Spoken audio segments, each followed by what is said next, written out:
एक जंगल में एक दरख्त पर नर और मादा फाख्ता का जोड़ा खुशी से रहता था। कुछ ही अरसा पहले मादा फाख्ता ने अंडे दिए थे और वो सब्र से उनके निकलने का इंतजार कर रही थी, क्योंकि चंद ही दिनों में चूजे निकलने वाले थे। जैसे जैसे अंडों के निकलने का वक्त करीब आता गया, मादा फाख्ता को इस बात की ज्यादा फिक्र होने लगी कि वो चूजों की हिफाजत कैसे करेंगे। वो बार बार सोचती थी कि उन्हें कुछ दोस्त बनाने चाहिए ताकि वो मुसीबत के वक्त एक दूसरे की मदद कर सकें। एक शाम जब नर फाख्ता घोंसले में वापस आया तो मादा ने अपनी परेशानी और ख्यालात का इजहार उससे किया। आखिरकार दोनों इस बात पर मुत्तफिक हो गए कि उन्हें कुछ दोस्त बनाने चाहिए। अगले ही दिन फाख्ता जंगल के दूसरे हिस्से की तरफ उड़ा। रास्ते में उसने एक कुआं देखा और कुएं के किनारे पर बैठ गया। कुएं के अंदर उसने एक सांप देखा और फाख्ता ने उससे दोस्ती की पेशकश की। सांप फौरन राजी हो गया और उन्होंने एक दूसरे से वादा किया कि जरूरत के वक्त एक दूसरे की मदद करेंगे, चाहे उसके लिए अपनी जान भी देनी पड़े। फाख्ता भी राजी हो गया और अपनी मंजिल की तरफ बढ़ता रहा। जब वो उड़ रहा था और उधर उधर देख रहा था तो उसने एक गध को दरख्त पर बैठे देखा। वो जल्दी से गध के पास उड़ा गया और उसे अपनी कहानी सुनाई और दोस्ती की दरखास्त की।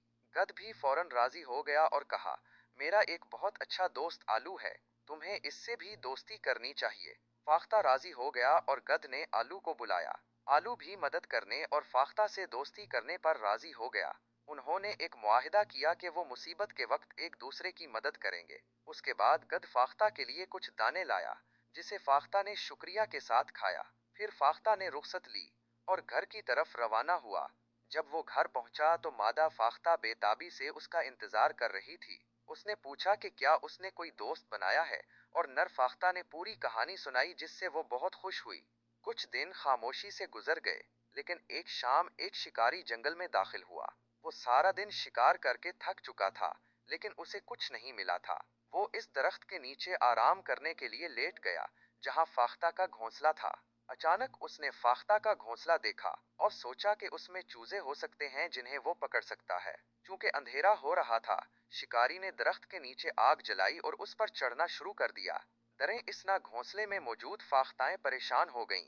उन्हें फिक्र थी कि अगर शिकारी उनके घोंसले तक पहुंच गया तो वो खुद को तो बचा लेंगे, लेकिन उनके नौजायदा चूजों का क्या बनेगा।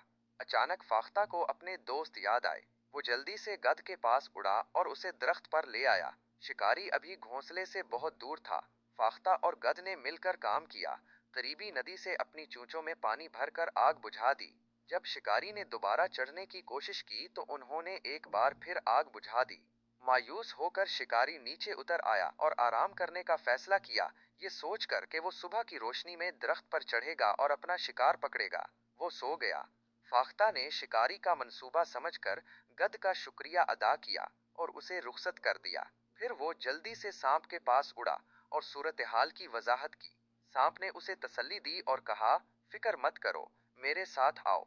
फाख्ता सांप को उस दरख्त के पास ले गया जहां उसका घोंसला था। सांप ने फाख्ता से कहा कि वो घोंसले में आराम करे, जबकि वो खुद दरख्त के तने के गिर्द लिपट कर सुबह का इंतजार करेगा। अगली सुबह फाख्ता और उसकी साथी बेदार हुए तो देखा कि शिकारी अभी तक नहीं जागा था। जब शिकारी आखिरकार हिला और दरख्त पर चढ़ना शुरू किया तो उसने अचानक एक बड़ा सांप दरख्त से लटका हुआ देखा। खौफजदा होकर शिकारी दरख्त से भाग गया और जंगल से दूर भाग गया। ये मंजर देखकर फाख्ताओं ने सुकून का सांस लिया और सांप का बेहद शुक्रिया अदा किया। प्यारे बच्चों, सच्चा दोस्त वो होता है जो मुश्किल वक्त में काम आए।